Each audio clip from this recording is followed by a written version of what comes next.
What's going on, everyone? So you know what? I was sitting at home yesterday morning just flipping through channels trying to find something decent to watch while I had my coffee, and I landed on First Take right as they were starting the show, and I was about to change the channel because I figured it would just be the usual stuff about whoever played the night before. But then Molly Karam said they were going to spend the entire episode talking about whether the Golden State Warriors should sign Ben Simmons as a free agent, and I literally spit out my coffee because I thought there's absolutely no way this is a real conversation that's about to happen on national television. But sure enough, Stephen A. Smith and Shannon Sharp and Monica McNutt sat there for over an hour, absolutely going at each other about this topic. And I'm telling you right now, by the end of that show, my entire perspective on what the Warriors should be doing had completely shifted,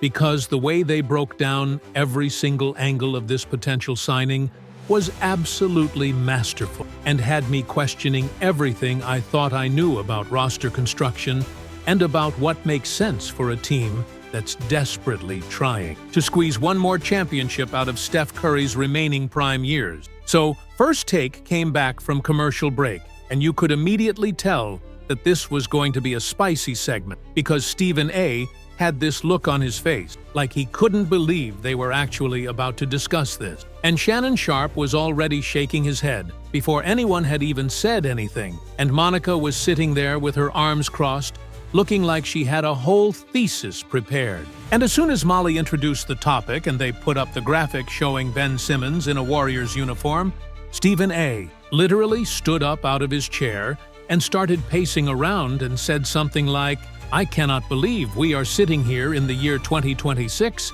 talking about Ben Simmons like he is a legitimate basketball player who can help a team win games. This man has not played meaningful basketball in years. He's been off fishing and doing God knows what else instead of working on his game, and now we're supposed to believe he can help the Warriors win a championship." Header, hey, what's up, everyone? Real quick before we get into everything, that like button is literally what determines if this reaches hundreds or thousands of fans. Takes 1 second, but makes a huge impact on the channel's growth. Just smash that like button right now. It's the easiest thing you can do, but honestly, the biggest way to support this content. Every single like pushes this further, so hit it now. And I have to tell you, Stephen A. was on one right from the beginning. He was going off about how Ben Simmons represents everything that's wrong with modern athletes who get paid massive contracts and then don't live up to their potential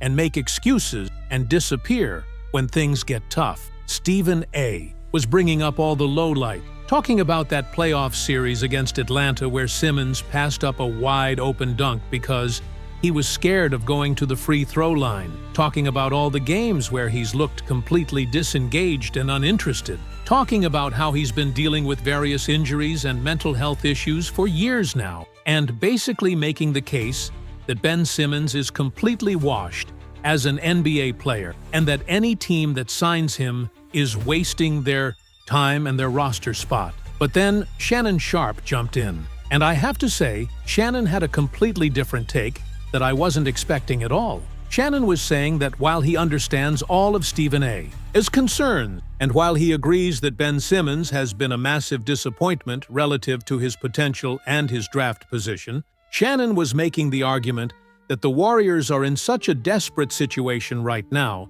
that they literally cannot afford to be picky about who they bring in to try to help Steph Curry. Shannon was talking about how the Warriors front office has completely failed Steph over the past few years by not giving him the supporting cast he needs, by whiffing on draft picks, by refusing to make trades that Steph apparently wanted them to make, and by basically running the dynasty into the ground through incompetence and cheapness. And Shannon was getting really passionate about this, talking about how Steph Curry is a top 10 player in the history of basketball, how he revolutionized the game with his shooting, how he brought multiple championships to Golden State and made the ownership group billions of dollars, and how the Warriors owe it to Steph to do absolutely everything in their power to give him one more legitimate shot at winning a title before he retired. Shannon was saying that if there's even a 20 or 30% chance that Ben Simmons can come in and give the Warriors quality minutes as a defensive specialist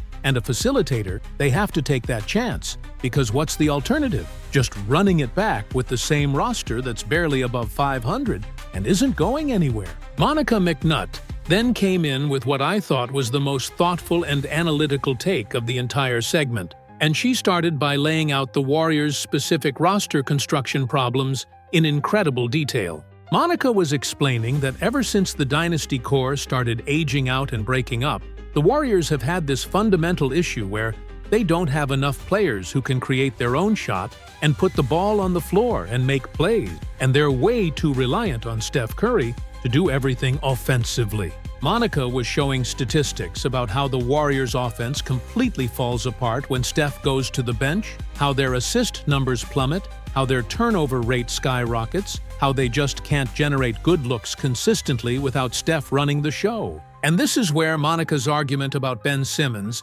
got really interesting, because she wasn't suggesting that the Warriors signed Simmons expecting him to be a star, or even expecting him to be a major offensive contributor in terms of scoring. Instead, Monica was making this really nuanced case that the Warriors could use Simmons as a secondary playmaker and facilitator who can handle the ball and run some offense when Steph is resting, or when Steph is being double-teamed and needs someone else to make decisions with the basketball. Monica was explaining that one of Simmons' biggest strengths throughout his career, even during his down years in Brooklyn, has been his ability to see the floor and make passes and find open teammates, and that the Warriors, with all their shooting and all their off-ball movement, could actually be the perfect environment for someone with Simmons' passing skill. Monica then started showing film of Ben Simmons from his peak years in Philadelphia, and I have to say, watching this footage reminded me of just how talented Simmons was before everything fell apart. They showed clips of Simmons pushing the ball in transition and finding shooters for open threes, clips of him running pick and rolls and making perfect pocket passes to rolling big men, clips of him operating from the high post and hitting cutters with pinpoint passes. And Monica was making the point that if you put Ben Simmons on a team with the greatest shooter of all time in Steph Curry, with excellent three-point shooters all over the floor, with Steve Kerr's motion offense that creates open looks through player movement and ball movement, Simmons wouldn't need to score at all. He could just be a facilitator and a connector and let everyone else do the shooting. Stephen A. was still extremely skeptical at this point, and he started bringing up all the spacing concerns, saying that modern NBA offense is predicated on having 5 players on the floor who can all shoot threes and who all have to be guarded, and that having Ben Simmons on the court would allow defenses to completely ignore him and help off of him and clog up all the driving lanes and make everything harder for everyone else. Stephen A. was really hammering this point, saying that the Warriors already don't have great spacing because some of their role players aren't consistent shooters, and that adding Simmons would make the spacing even worse and would basically sabotage their offensive system. But Monica had a really smart counter-argument to this that she'd clearly thought through carefully, and she was saying that the Warriors could be strategic about when and how they use Ben Simmons to minimize the spacing issue. Monica suggested that Simmons could play primarily in bench units where you surround him with 4 shooters. So even if defenses are ignoring Simmons, they still have to guard everyone else. Monica also pointed out that Simmons is an excellent screener despite not being a shooting threat, and that he could be used in actions where he sets screens for Steph or for other shooters and then rolls to the basket or pops out to the short corner, and that his passing ability would allow him to make the right read out of those actions, whether that's hitting the shooter coming off the screen or finding the roller or swinging it to the weak side. Shannon Sharp then brought up what he said was maybe the most important factor in all of this, which is the defensive side of the ball and what Ben Simmons could potentially bring to the Warriors defensively. Shannon was explaining that the Warriors' defense has been absolutely terrible this season, that they're giving up way too many points, that they're getting torched by opposing guards and wings who just attack them relentlessly, and that they desperately need someone who can come in and guard the other team's best perimeter player and take some of that burden off of Steph Curry, who's never been a great defender to begin with, and who's even worse on that end now at age 37 or 38. And Shannon was making the case that Ben Simmons, even if he's only playing at 70 or 75% of what he was during his all-defense years in Philadelphia, would still be the best perimeter defender on the Warriors roster by a significant margin. Shannon was talking about how Simmons has this unique combination of size at 6'10", lateral quickness that allows him to stay in front of guards, length that allows him to contest shots and deflect passes, and basketball IQ that allows him to read offenses and rotate correctly. Shannon was saying that having Simmons available to guard guys like Shai Gilgeous-Alexander or Anthony Edwards or De'Aaron Fox in playoff series could be absolutely huge for the Warriors' championship chances, because right now, they don't have anyone who can even remotely slow those guys down. First Take then brought in their NBA insider Brian Windhorst via satellite, and Windhorst started dropping some really interesting information about what's actually going on behind the scenes with Ben Simmons and his free agency situation. According to Windhorst's sources, Simmons has been working out privately and trying to get himself in shape after dealing with various injuries over the past couple of years, and he's supposedly in better physical condition now than he's been in a long time. Windhorst was saying that Simmons understands his reputation around the league is terrible right now, that teams view him as damaged goods both physically and mentally, and that he's going to have to accept a veteran minimum contract and a very limited role if he wants to get back into the NBA. And Windhorst was also saying that according to people close to Simmons, he's actually open to and even interested in playing for the Warriors specifically because he sees it as an opportunity to rehabilitate his career and his image by playing alongside Steph Curry and potentially competing for a championship. Windhorst mentioned that Simmons has always respected Steph and has always wanted to play with elite shooters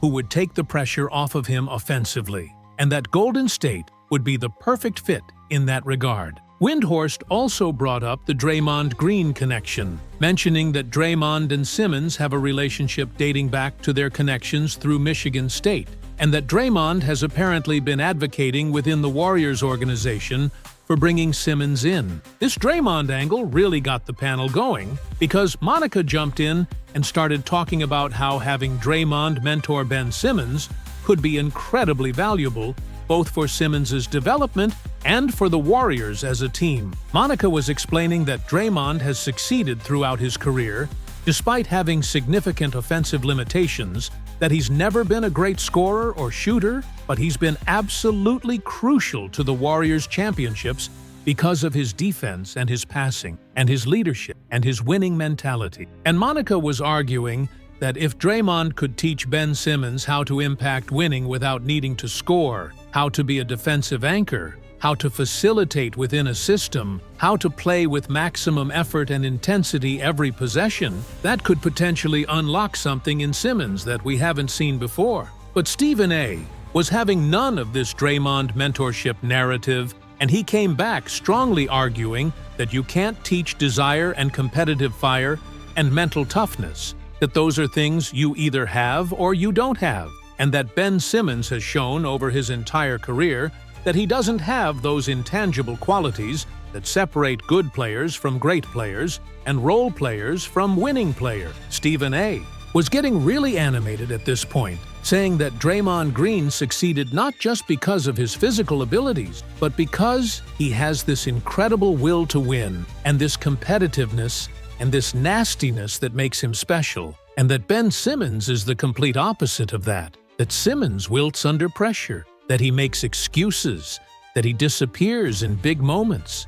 Shannon then made what I thought was a really interesting point about the cost-benefit analysis of this potential signing, and he was asking the panel to think about it from a pure risk-reward perspective. Shannon was saying that we're talking about signing Ben Simmons to a veteran minimum contract, which is literally the least amount of money an NBA team can pay any player, something like $1 or $2 million for the season. And Shannon was arguing that when the cost is that low, when you're risking basically nothing financially, and you're not giving up any assets to acquire him, the calculus completely changes. Because even if there's only a 20 or 30% chance that Simmons can be a productive rotation player, that's worth taking a shot on given how desperate the Warriors are for help. Shannon was really hammering this point home, saying that if Ben Simmons comes in and he's terrible, or he gets hurt, or he's a distraction or whatever, the Warriors can just cut him and move on, and they've lost nothing except a roster spot that probably would have gone to some marginal player anyway. But if Simmons comes in, and he's even decent, if he can give them 15 or 20 minutes per game of solid perimeter defense and some playmaking, that alone would be a massive win relative to what they're paying him. Shannon was saying this is the definition of a low-risk, high-reward situation, and that the Warriors would be crazy not to at least bring Simmons in for a workout and see what he looks like. First Take then showed some statistical analysis that their analytics team had put together about how Ben Simmons might impact the Warriors' defense if he were to sign with them. And I have to say, the numbers were actually pretty compelling. The model showed that the Warriors are currently ranked something like 18th or 20th in defensive rating this season, that they're giving up over 115 points per 100 possessions, and that their biggest weakness is perimeter defense, where opposing guards and wings are just destroying them in isolation situations and in pick and rolls. The analytics team had created projections showing that adding someone with Simmons' defensive profile, even accounting for his decline from his peak years, could potentially improve the Warriors' defensive rating by 3 to 5 points per 100 possession, which would be absolutely massive and could move them from being a below-average defense to being a top 10 defense. Monica then brought up what I thought was maybe the most important tactical dimension of how the Warriors would actually use Ben Simmons, which is in transition offense. Monica was explaining that one of the things the Warriors have always done really well throughout their dynasty years is push the pace and get out in transition and score before defenses can get set, and that they've gotten away from that somewhat in recent years as the roster has gotten older and slower. But Monica was arguing that adding Ben Simmons, who's one of the best transition players in the league when he's healthy and engaged, could reinvigorate the Warriors' fast break offense in a major way. Monica showed film of Simmons in Philadelphia grabbing defensive rebound and immediately pushing the ball up the floor himself, or making quick outlet passes and then running the floor, and either finishing at the rim or making kick-out passes to shooters in transition. And Monica was saying, imagine Ben Simmons grabbing a defensive rebound and having Steph Curry and Klay Thompson and other elite shooters sprinting up the floor. Simmons could either push it himself and create 2-on-1 or 3-on-2 situations, or he could make the outlet pass and then trail the play and either crash the boards or space out to the dunker spot. Monica was really passionate about this, saying that the Warriors' transition offense with Simmons as the primary ball handler could be absolutely elite and could generate so many easy baskets before defenses have a chance to set up. Stephen A. then brought up what he called the elephant in the room, which is the Jonathan Kuminga situation, and how that factors into whether the Warriors should sign Ben Simmons. Stephen A. was explaining that there have been all these reports about how the Warriors' front office has completely botched the Kuminga situation, how they've kept him on the bench for extended stretches, how his trade value has cratered, how he wants out, but no other teams want to trade for him. And Stephen A. was questioning whether bringing in Ben Simmons, who would presumably take minutes at some of the same positions that Kuminga plays, would just create more locker room drama and more roster construction headaches. But Shannon pushed back on this pretty strongly, arguing that the Warriors shouldn't be making decisions based on trying to keep Jonathan Kuminga happy when Kuminga hasn't earned the right to dictate anything about the roster. Shannon was saying that Kuminga has been a disappointment, that he hasn't developed the way the Warriors hoped he would,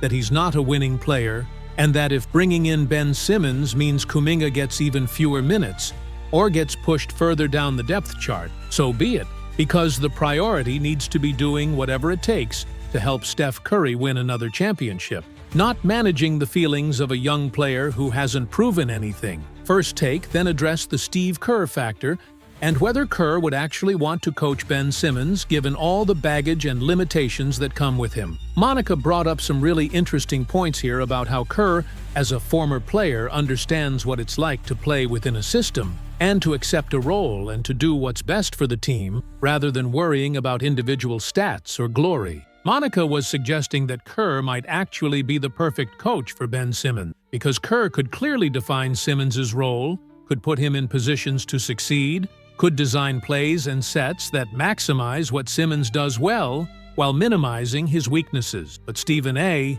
was skeptical of this, saying that Kerr is probably exhausted from dealing with all the drama and dysfunction in the Warriors organization over the past few years, from the Draymond punching Jordan Poole incident to the Kuminga situation to all the losing and the frustration, and that the last thing Kerr needs is to add Ben Simmons to the mix and have to manage his mental health issues and his confidence problems and all the rest of it. Stephen A. was saying that coaching should not be this hard, that Kerr should be able to focus on X's and O's and game planning rather than being a therapist for problematic players. Windhorst came back on at this point and dropped what I thought was a really interesting piece of information, which is that according to his sources, Steph Curry himself has been consulted about the possibility of signing Ben Simmons and has given it his blessing. Windhorst was saying that Steph apparently sees value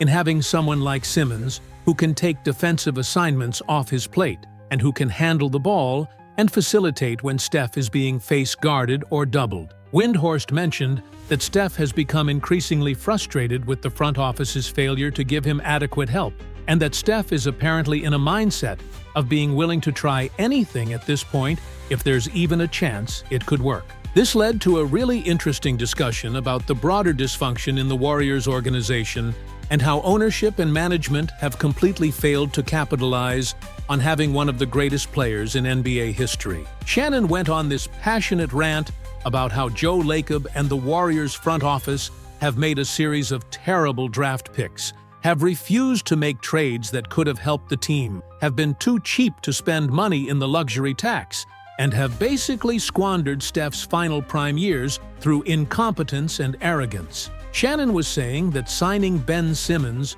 would be the least the Warriors could do to try to make up for years of failure. The segment was starting to wind down, and it was time for everyone to give their final takes on whether the Warriors should sign Ben Simmons. Stephen A. went first and said that while he has enormous reservations about Ben Simmons as a player and as a person, and about his ability to contribute meaningfully, he thinks the Warriors are in such a desperate situation that they have to take the chance, given that it's a veteran minimum contract with essentially no risk. Stephen A. was saying that he's not optimistic about Simmons being good, but when you have nothing to lose, you might as well roll the dice. Stephen A. put the odds of the Warriors actually signing Simmons at around 40%. Shannon went next and was much more bullish, saying that the Warriors absolutely should sign Simmons and that he actually thinks there's a decent chance it could work out better than people expect. Shannon was emphasizing the defensive impact, the transition offense,